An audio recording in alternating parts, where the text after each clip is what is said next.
Bismillahirrahmanirrahim. Assalamualaikum warahmatullahi wabarakatuh.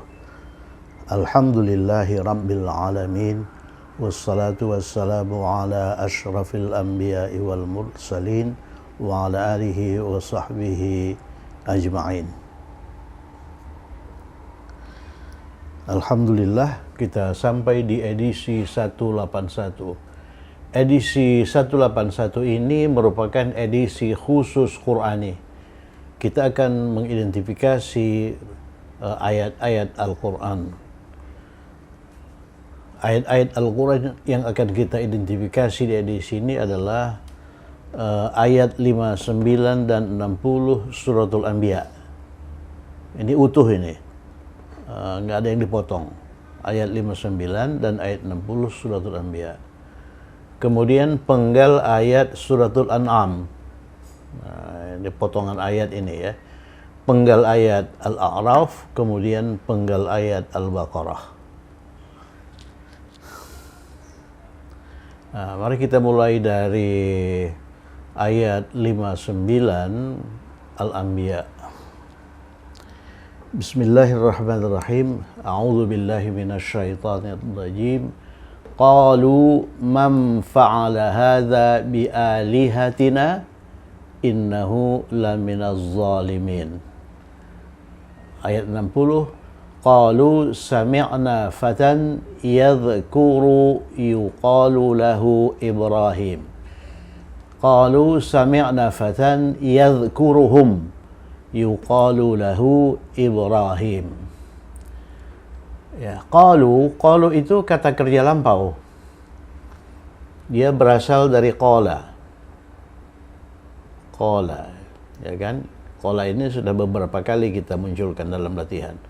Qala, dia laki-laki telah berkata. Qalu, mereka jamak laki-laki telah berkata. Jadi kalau kita tasrif ini qala, dia laki-laki telah berkata. Mereka dua orang laki-laki telah berkata, qala, tambahkan alif di akhir. Kemudian mereka jamak laki-laki telah berkata, qalu, tambahkan waw di akhir, ya kan? Setelah waw itu tambahkan alif tambahan. Kemudian kalau dia perempuan telah berkata, qalat, ya, qalat. Mereka dua orang perempuan telah berkata, qalata, ya, qalata. Kemudian mereka jamak perempuan telah berkata qulna. Secara spesifik kata kerja qala itu belum kita identifikasi ya, belum kita identifikasi. Jadi kita diminta menghafalkan saja dulu. Qala itu dia laki-laki telah berkata. Qala mereka dua orang laki-laki telah berkata. Qala itu berasal dari qawala. Berasal dari qawala. Jadi qawala itu identik dengan fa'ala, ya, fa'ala. Jadi qawala itu berubah menjadi qala. Jadi yang ditasrif itu qala bukan qawala, ya. Qala, qalu, qalat, tambahkan ta sakinah, kemudian qalata, kemudian qulna. Qalu ini verb plus subjek. Ini verb kata kerja plus subjek. Subjeknya itu waw. Yang dinamakan waw apa itu? Wawul jamaah.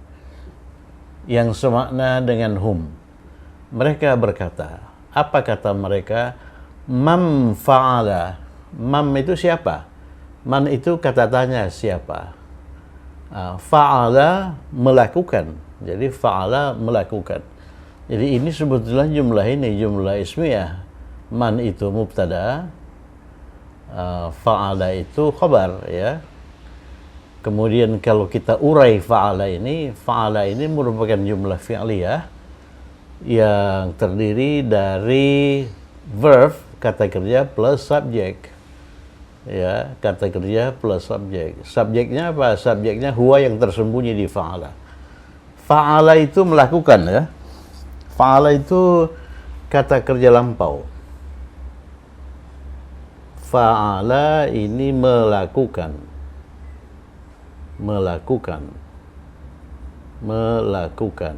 Atau dalam bahasa Inggris disebut did. Did ini melakukan. Jadi kalau kita tasrif fa'ala, fa'alu, fa'alat, fa'alata, fa'alna. Tasrifnya mudah ya. Oleh karena dia itu kata kerja lampau biasa. Beda dengan qala. Kalau qala ini dia berasal dari qawala, kemudian waw itu diubah jadi alif. Membuat tasrif qala itu sedikit lebih ini, ya, lebih rumit. Qalu, mereka berkata, mereka ini siapa? Mereka ini orang-orang musyrik pada zaman Nabi Ibrahim. Ini ayat 59-60 ini berkenaan dengan peristiwa yang terjadi pada zaman Nabi Ibrahim. Mereka berkata, man fa'ala hadza, siapa yang melakukan ini? Jadi fa'ala itu kata kerja subjek, hadza itu objek ya.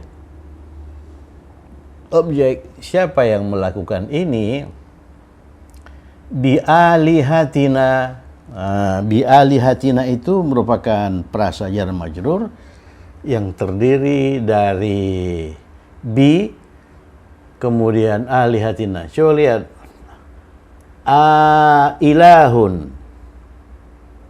Ilahun. Begini ya. Ilahun. Ilahun itu artinya Tuhan, God. God dalam bahasa Inggris ini, dalam bahasa Arab ilahun. Kalau Tuhan, jamak dari ilahun itu alihatun. Hafalkan itu. Alihatun. Ya, alihatun. A panjang ya. Lihatun.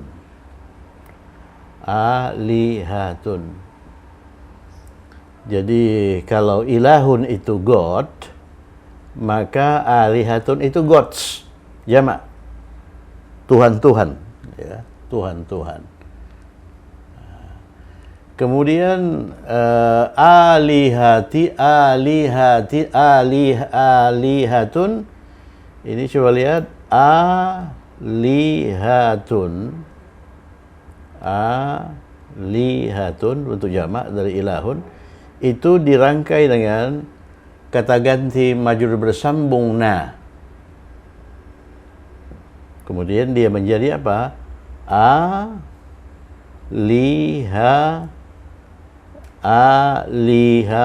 Aliha ini kata benda pertama ini bisa tu, bisa ta, bisa ti. Sudah sering kita ini kan. Jadi ini yang pertama ini KB1 mudhaf, ini KB2 mudhafun ilaih. Jadi oleh karena di depan ada harful jar bi, maka kita pakai bi'alihatina.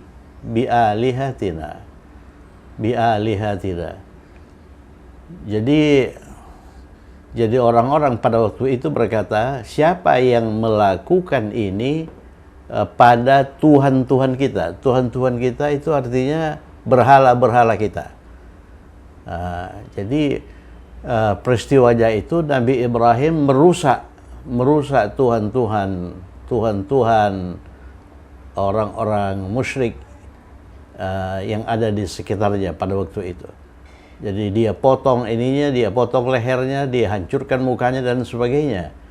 Jadi ketika orang-orang musyrik itu datang dan melihat Tuhan-Tuhan mereka sudah hancur, mereka berkata, man fa'ala hadza bi alihatina. Siapa yang melakukan ini? Ini pengerusakan ini pada Tuhan-Tuhan kita. Kemudian mereka lanjutkan, innahu laminaz zalimin. Saya ini kan ini ya. Innahu la minaz zalimin. Innahu la minaz zalimin.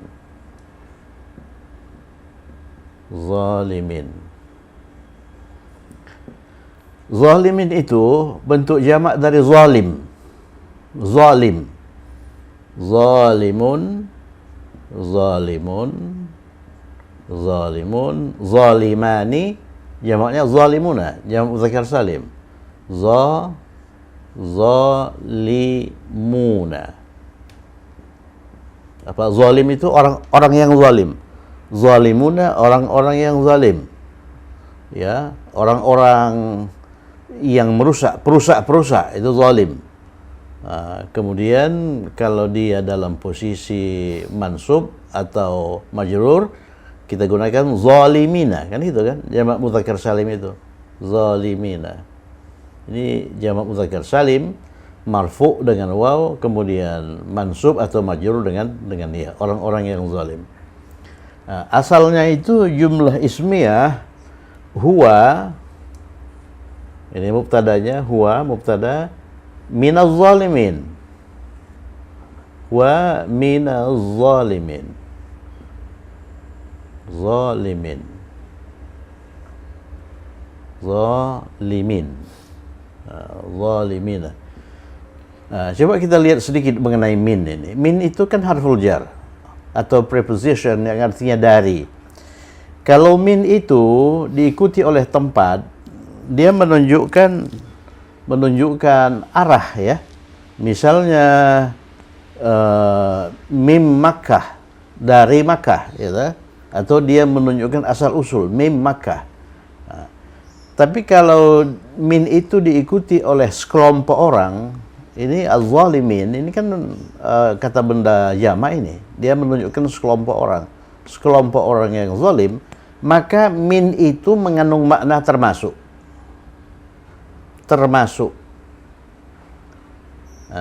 Jadi sebagai tambahan, min itu paling tidak mempunyai dua makna, dari arah, misalnya min Jakarta, minas Sudan, min Misra, itu menunjukkan arah.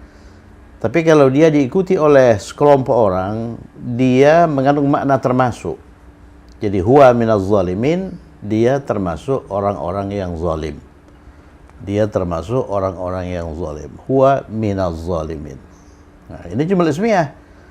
Ya, huwanya mubtada, minaz zalimin secara keseluruhan perasa jar majrur. Ini khabar ya. Khabar. Oleh karena ini jumlah ismiyah, maka inna bisa masuk. Inna wa akhawat huwa itu bisa masuk. Sini dimasukkan inna. Inna plus huwa itu menjadi apa? Innahu. Inna plus huwa itu menjadi innahu. Kemudian khabar ini bisa juga dimasuki oleh partikel penguat yang lain. Jadi partikel penguat yang lain itu la. La itu partikel penguat ya. Lamut taukid. Ya, lam emphasizing lam untuk menekankan. Inna juga begitu. Jadi kalau inna sudah masuk di depan, la itu masuk di khabar ya. La itu masuk di khabar.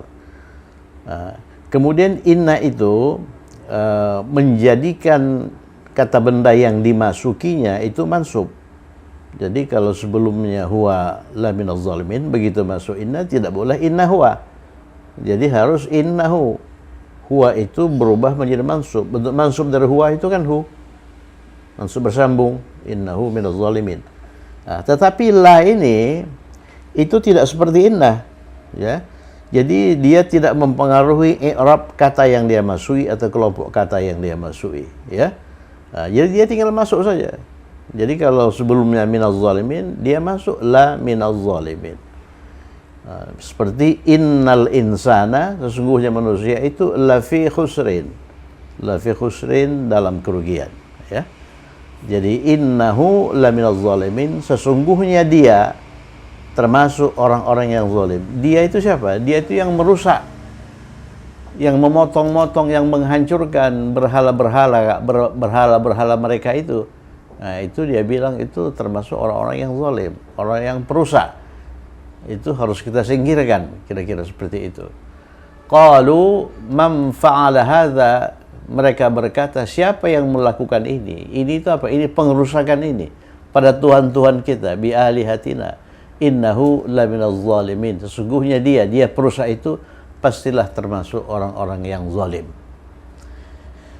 Kemudian itu 59. 60, qalu, mereka berkata, jadi yang menonton pengerusakan itu setelah terjadi perusakan itu banyak orang itu kan. Coba bayangkan, Tuhan-Tuhan mereka dirusak. Banyak orang di situ. Sebagian mengatakan, man fa'ala hadza bi alihatina innahu laminaz zalimin. Kemudian ada lagi yang berkata, qalu, mereka berkata, sami'na. Coba perhatikan sami'na. Sami'na itu berasal dari sami'a. Apa arti sami'a? Ya, sami'a itu mendengar. Ya. Qalu, mereka berkata, sami'na. Ini verb. Ini subjek. Ya, kami mendengar fatan. Fatan ini sebuah kata baru ya, pemuda. Fatan itu seorang pemuda. Tambahkan kosakata. Ini kosakata Qur'ani ini. Fatan. Fatan ya. Dia berakhir dengan alif maksurah. Ya. Sami'na fatan, kami mendengar fatan, seorang pemuda. Berarti ini objek ya. Ini objek ini. Jadi kata benda itu berakhir dengan alif maksurah. Jadi dalam kondisi apapun dia itu fatan. Ya, marfu'nya fatan, mansubnya fatan, majrurnya juga fatan. Ini kebetulan marfu', mansub ya. Sami'na fatan, kami mendengar seorang pemuda yadhkuru. Di sini muncul mudhari ya. Ini muncul mudhari. Saya tulis di sini. Dzakara. Dzakara itu menyebut. Dzakara menyebut. Mention kalau dalam bahasa Inggris. Mention. Ya, menyebut, dia menyebut. Ini dzakara ini kode mudhari'nya itu u. Ya, berarti mudhari'nya apa? Mudhari'nya yadhkuru.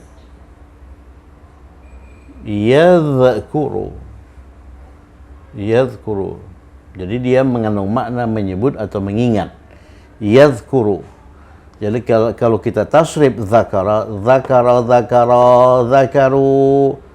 dzakarat, dzakarata, dzakarna. Itu biasa itu. Enggak ada yang ini di situ.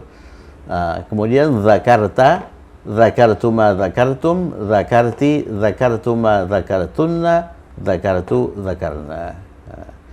Kalau ini mudhari'nya ini kita tasrif, yadhkuru, yadhkurani, yadhkuruna, tadhkuru, tadhkurani. Untuk hunna, mereka perempuan, ini awalannya ini kembali ke ya. Ini huruf akhirnya itu sukun. Yadhkur, kemudian tambahkan nun niswah. Yadhkurna. Nah, kemudian untuk wilayah anta, ya tadhkuru, tadhkurani, tadhkuruna. Anti, tadhkurina. Tadhkurani, kembali lagi ke sini. Tadhkurna. Muncul lagi nun niswah. Adhkuru, nadhkuru.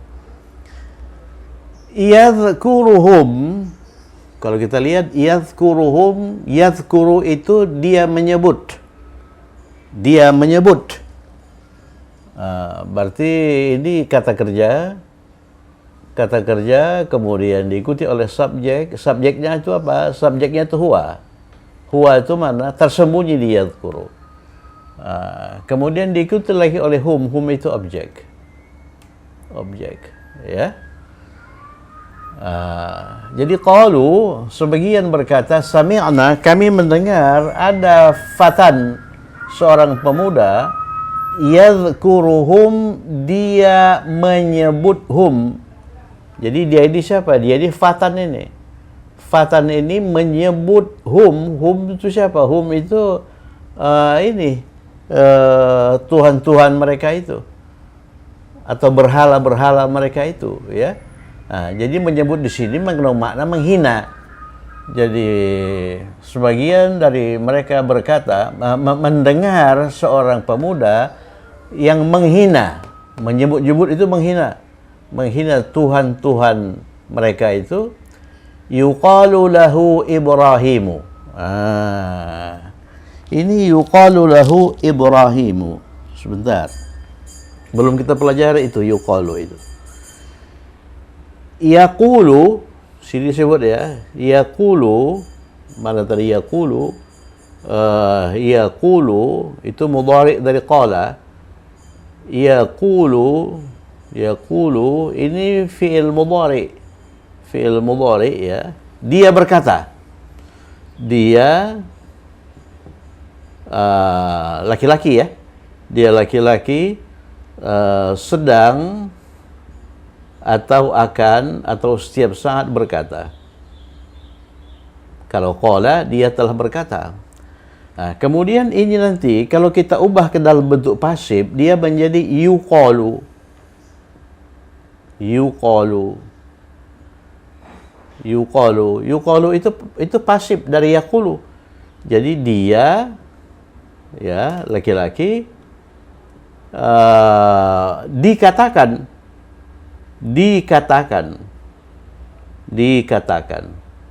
Jadi ini aktif, ini pasif. Ini sebentar lagi kita sampai di sini. Sebentar lagi kita sampai di fi'il mudhari pasif ya. Dia dikatakan yuqalu lahu, dia dikatakan Ibrahimu. Ibrahimu itu Ibrahim. Jadi kalau kita terjemahkan secara harfiah, sebagian dari mereka berkata, kami mendengar seorang pemuda menghina Tuhan-Tuhan kita itu. Pemuda itu bernama Ibrahim. Memang yang menghancurkan patung-patung itu Ibrahim, ya. Ibrahim. Dan mereka sudah tahu itu desus-desusnya itu. Sebagian dari mereka mendengar ada seorang pemuda. Siapa pemuda itu? Ya Ibrahim itu. Yadhkuruhum, menyebut mereka itu, Tuhan-Tuhan mereka itu, maksudnya menghina Tuhan mereka itu. Pemuda itu dinamakan atau dikatakan Ibrahim. Nah, itulah makna paling tidak secara harfiah dari dua ayat Al-Anbiya, ayat 59 dan ayat 60. Jadi kalau kita lihat kalimat Al-Quran itu kalimat yang mudah diidentifikasi sebetulnya kan. Latihan-latihan kita itu mengidentifikasi kalimat-kalimat non-Qur'ani. Ini Qur'ani, jadi hampir sama sebetulnya ya. Hampir sama. Cuman kualitas keindahan kalimat-kalimat Qur'an itu jelas berbeda. Jadi kita ulangi. Qalu man fa'ala hadza bi alihatina innahu laminaz zalimin. Ini sebetulnya kalau kita sudah belajar ini mana kata kerja, mana fi'il mudhari, mana ini lebih mudah kita menghafalkannya. Qalu, mereka berkata, man fa'ala hadza bi alihatina, siapa yang merusak tuhan-tuhan kita ini? Siapa yang melakukan pengerusakan ini bagi tuhan-tuhan kita? Innahu, sesungguhnya dia perusak itu betullah termasuk orang-orang yang zalim. Kemudian sebagian lagi dari mereka itu berkata, qalu sami'na, kami mendengar ada seorang pemuda fatan yadhkuruhum, yang sering menyebut Tuhan-Tuhan kita itu, yang sering menghina Tuhan-Tuhan kita itu, yuqalu lahu Ibrahim, pemuda itu dinamakan Ibrahim. Ya. Begitu sampai nanti akhirnya Ibrahim itu ditangkap dan dibakar, begitu kan? Bakar. Kemudian nomor dua itu Al-An'am ayat berapa ini? Al-An'am ayat 140. Ini tidak lengkap ya, tidak lengkap.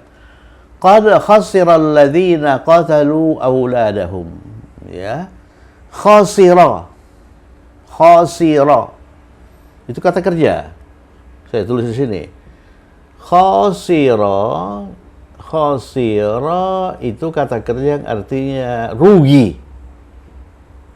Itu fi'il madin. Jadi dia laki-laki telah rugi. Bagaimana kita memprediksi mudhari'nya ini mudah. Mudhari' dari khasira itu mudah diprediksi berdasarkan dalil-dalil. 4 dalil yang kita pelajari itu, ya kan? Sebab apa? Huruf tengah madinnya itu kasrah. Ya, kalau huruf tengah madinnya kasrah itu, huruf tengah mudhari'nya itu apa? Fathah ya. Yakhsaru. Ya, ini yakhsaru berdasarkan dalil. Syariba yashrabu. Ya, hamila yahmalu. Hamida yahmadu, sami'a yasma'u. Ya. Jadi kalau khasira itu dia laki-laki telah rugi, maka yakhsaru dia laki-laki sedang rugi, ya. Sedang rugi. Kemudian qad khasiral ladzina qatalu auladahum. Ya, ini kata kerja khasira, kata kerja. Kemudian siapa yang rugi? Yang rugi itu ini alladzina. Alladzina itu subjek. Kita belum mempelajari itu. Insyaallah nanti tak berapa lama lagi kita akan mempelajari kata-kata seperti itu. Alladzi, alladzina, alladzani, allati. Ya. Ini artinya orang-orang. Ya. Setelah alladzina itu harus ada kalimat. Harus ada kalimat. Dalam hal ini kalimat fi'liyah. Qatalu auladahum. Qatalu itu berasal dari qatala. Qatala membunuh, ya. Qatalu itu mereka membunuh. Jadi ini verb, ini subjek, ya. Subjeknya itu mereka. Mereka membunuh. Siapa yang mereka bunuh? Ini objek. Auladahum, anak-anak mereka, anak-anak laki-laki mereka. Aulad itu jamak dari waladun. Jadi waladun jamaknya auladun. Kalau aulad itu dirangkai dengan hum, dia menjadi auladuhum atau auladihim atau auladahum. Mengapa auladahum? Oleh karena dia berperan sebagai objek, ya. Jadi setelah alladzina itu, setelah orang-orang itu ada ini, harus ada kalimat. Kalau tidak ini nggak jelas, ya. Jadi rugi orang-orang yang apa? Tidak jelas. Jadi harus ada kalimat setelah itu. Dalam hal ini kalimatnya qatalu auladahum. Jadi sungguh rugi orang-orang yang membunuh anak-anak laki-laki mereka. Jadi pada zaman dahulu itu salah satu kebiasaan dari orang-orang jahil adalah membunuh anak mereka, anak laki-laki mereka pada waktu anak itu masih kecil, ya. Jadi begitu lahir langsung dibunuh. Kemudian ayat ini mengatakan orang yang membunuh anak-anak mereka itu khasira, rugi, ya, rugi. Kemudian di sini ada qad. Qad ini termasuk partikel penguat sama dengan inna. Qad itu partikel penguat sama dengan inna. Jadi kalau inna bermakna sungguh, maka qad itu juga bermakna sungguh. Cuman tempatnya beda. Kalau inna itu tempatnya itu di jumlah ismiyah, ya. Kemudian dia menasabkan mubtada. Kalau qad itu di jumlah fi'liyah, yang kata kerjanya itu fi'il madhi. Yang kata kerjanya fi'il madhi, ini fi'il madhi. Qad khasira. Qad khasira, apa artinya qad khasira? Dia sungguh telah merugi, ya. Dia sungguh telah merugi. Jadi qad dhahaba, dia benar telah pergi. Jadi qad dhahaba ila Makkah, dia benar telah pergi ke Makkah. Jadi qad itu mengandung makna sesungguhnya sama dengan inna. Cuman dia itu bertugas di jumlah fi'liyah yang kata kerjanya itu fi'il madhi. Seperti as-salah. As-salah. As-salah. Kalau kita bentuk jumlah fi'liyah, qamatis salah. Qama. Apa arti qama? Qama itu artinya berdiri. Ya, qama yaqumu. Qala yaqulu, berkata.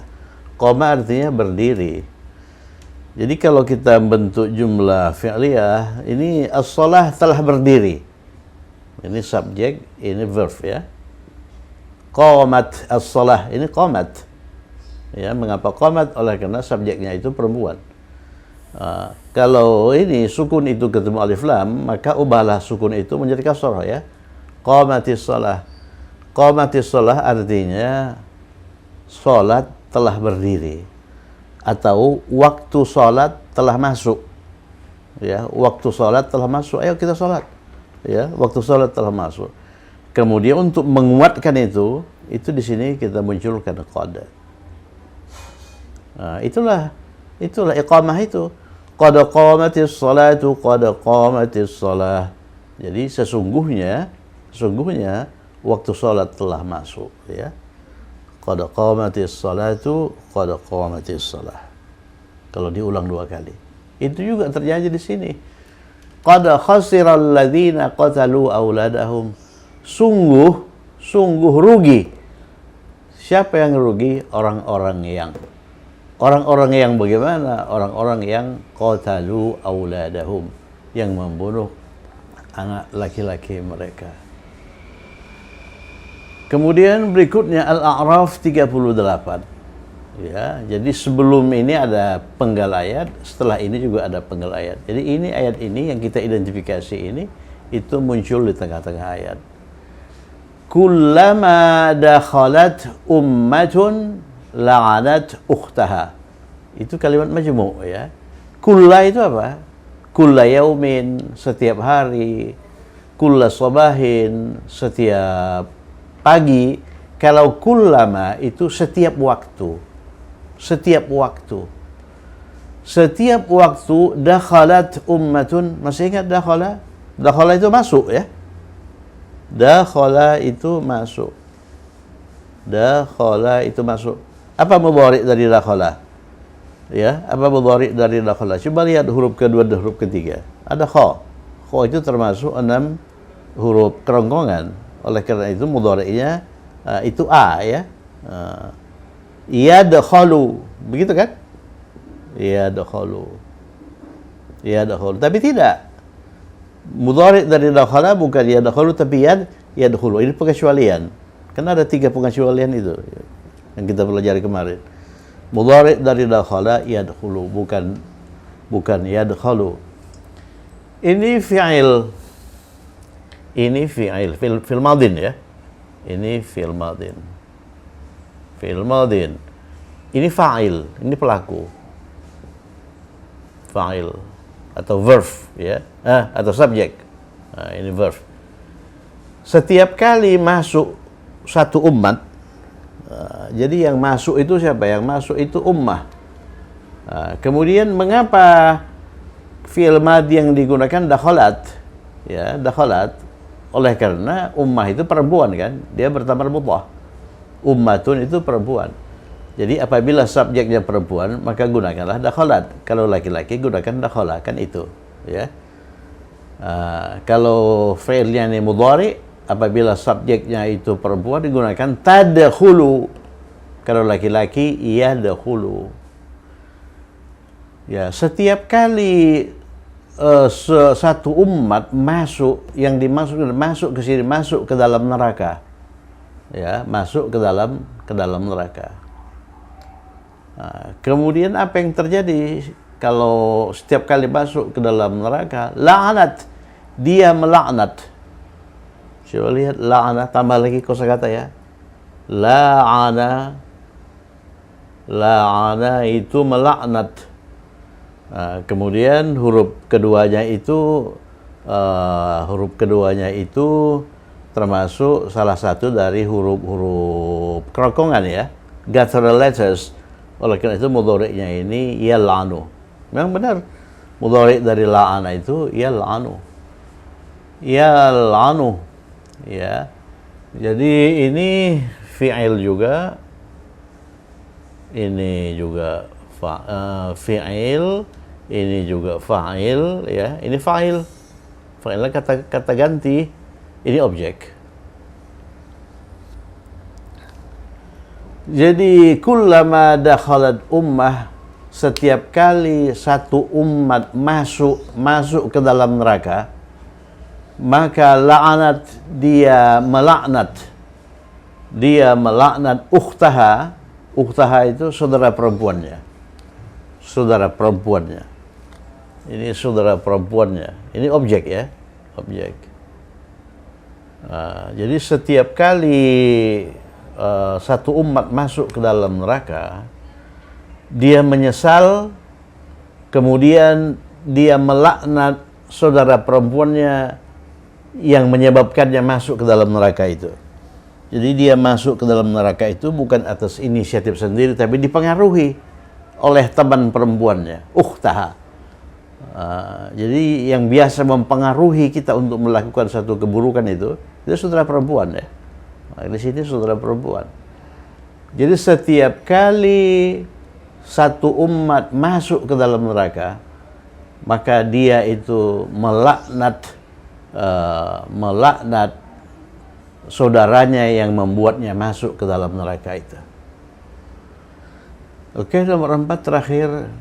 Ini nanti akan kita lanjutkan insyaallah pada edisi berikutnya, pada edisi 182 insyaallah ya. Ini hanya potongan ayat saja. Wa qatala Daudu Jaluta. Qatala itu kata kerja. Ya. Kemudian Daud itu subjek. Ini objek, ya. Kenapa ini subjek? Oleh karena dia berakhir dengan dhammah. Kenapa ini objek? Dia berakhir dengan fathah. Daud maupun Jalut itu merupakan kata yang ghairu munsharif, yang tidak bertanwin, ya. Makanya ini bukan Daudun, ini bukan Jalutan, ya. Daud ini Nabi Daud nih ya, Nabi Daud. Dan Nabi Daud membunuh, qatala itu membunuh Jalut. Jalut itu musyrik, orang ini ya, lawan dari Nabi Daud ya. Ini orang buruk ini, Jalut ini. Wa qatala Daudu Jaluta. Oke, demikianlah empat penggal ayat Al-Qur'an yang kita identifikasi pada edisi 181 ini. Kita ulangi. Qalu man fa'ala hadza bi alihatina. Mereka berkata, siapa yang melakukan hadza perusakan ini pada tuhan-tuhan kita? Kok beraninya itu? Innahu laminaz zalimin. Tentulah dia termasuk orang-orang yang zalim. Kemudian sebagian lain berkata, sami'na fatan, ya, kami itu pernah mendengar seorang pemuda yang suka menghina-hina hum itu Tuhan-Tuhan kita itu. Yuqalu lahu Ibrahima. Pemuda itu dinamakan atau bernama Ibrahim. Kemudian ini 3, qad khasiral ladzina qatalu auladahum. Ya sungguh, ya rugi orang-orang yang membunuh anak-anak mereka. Nah, jelas rugi kan? Orang yang membunuh anak sendiri. Kemudian kullama dakhalat ummatun la'anat ukhtaha. Setiap kali satu umat masuk ke dalam neraka, umat itu mengutuk, melaknat saudara perempuannya. Maksudnya itu teman yang mempengaruhi dia masuk ke dalam neraka itu. Wa qatala Daudu Jaluta. Dan Daud, ini Nabi Daud ya, itu membunuh Jalut. Jalut itu musuh Nabi Daud. Ya. Coba lihat mengapa Daud itu berakhir dengan dhammah, oleh karena dia subjek. Mengapa Jalut itu berakhir dengan fathah, oleh karena dia objek. Objek itu mansubun, ya. Sedangkan subjek itu marfu'un. Saya kira cukup sekian. Tetap semangat. Semoga bermanfaat. Assalamualaikum warahmatullahi wabarakatuh.